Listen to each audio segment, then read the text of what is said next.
ছেলের লাশের পাশে বসে তার মা লাশকে একটা প্রশ্ন করলো।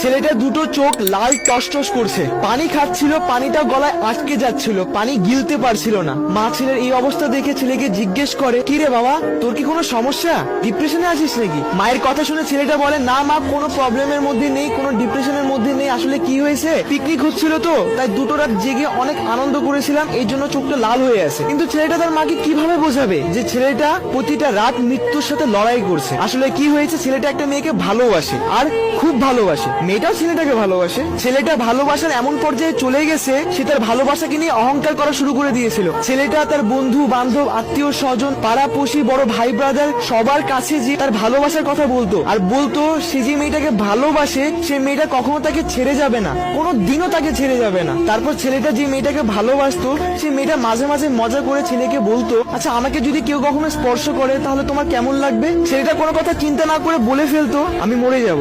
তারপর যখন মেয়েটা বলতো, আচ্ছা আমার যদি কখনো অন্য জায়গায় বিয়ে হয়ে যায় তখন তোমার কেমন লাগবে? তখন ছেলেটা বলতো, যে রাত্রে তোমার শরীর থেকে লাল শাড়ি খোলা হবে সেই রাত্রে আমাকে সাদা কাফন পরানো হবে। ছেলেটার মুখ থেকে এসব কথা শুনলেই তার প্রেমিকা তাকে ঠাস করে একটা থাপ্পড় দিত, আর বলতো, এইসব কথা যদি তুই কোনদিন বলিস না তাহলে কিন্তু তোর একদিন কি আমার একদিন, পাগল একটা, দ্বিতীয়বার যেন তোর মুখে এইসব আবল তাবল কথা আর না শুনি। তখন ছেলেটা বলতো, আচ্ছা শুনবা না, আর কখনো এরকম কিছু করবো না, শুধু তুমি আমাকে ছেড়ে যেও না। মেয়েটা ছেলেটাকে বলতো, তুমি পাগল একটা। তারপর যখন তাদের প্রেমের সম্পর্ক 3 বছর পার হয়ে যায়, হঠাৎ করে মেয়েটার পরিবার মেয়েটার জন্য পাত্র খুঁজতে শুরু করে, মেয়েটার বিয়ে দেওয়ার জন্য। আর এইসব কথা শোনার পর ছেলেটা ছটফট করা শুরু করে দিল। তারপর মেয়েটার পরিবার মেয়েটার জন্য পাত্র খোঁজা শুরু করে দেয়, আর ছেলেটার চাকরি খোঁজা শুরু করে দেয়। মেয়েটার পরিবার একটার পর একটা পাত্র খুঁজতে থাকে, আর ছেলেটা একটার পর একটা চাকরি খুঁজতে থাকে। এন্ড এট দ্য এন্ড মেয়েটার পরিবার মেয়েটার জন্য ভালো পাত্র পেয়ে যায়, কিন্তু ছেলেটা ভালো কাজ, ভালো চাকরি পায় না। তারপর যখন পছন্দ করা পাত্রের সাথে মেয়েটার বিয়ের সময় চলে আসে, তখন মেয়েটা ছেলেটার কাছে এসে বলে, দেখো টাকা ছাড়া তো জীবন চলা একদম অসম্ভব ব্যাপার, জীবন চলার জন্য একটু হলেও টাকা দরকার, তা না হলে কোনো কিছুই সম্ভব না। তখন ছেলেটা বলে, প্লিজ তুমি একটু অপেক্ষা করো, আমি একটা না একটা ব্যবস্থা করেই ফেলবো, এভাবে আমাকে ছেড়ে যেও না প্লিজ। তখন মেয়েটা বলল, এভাবে আর কতদিন চলবে? দেখো সবার পরিবারে একটা ইচ্ছা থাকে, আর আমিও বড় হচ্ছি, এভাবে আর কতদিন চলবে?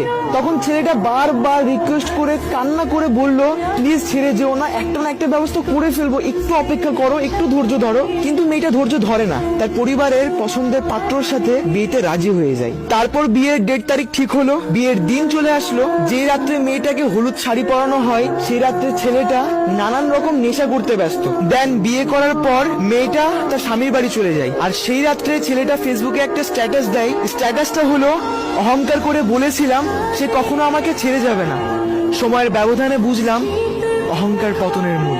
আর এইটাই ছিল ছেলেটার লাস্ট ফেসবুক স্ট্যাটাস, আর হয়তোবা লাস্ট মনের কথা। তারপর সেই রাত্রে মেয়েটার শরীর থেকে লাল শাড়ি খোলা হচ্ছিল, আর ছেলেটাকে সাদা কাফনে মোড়ানো হচ্ছিল।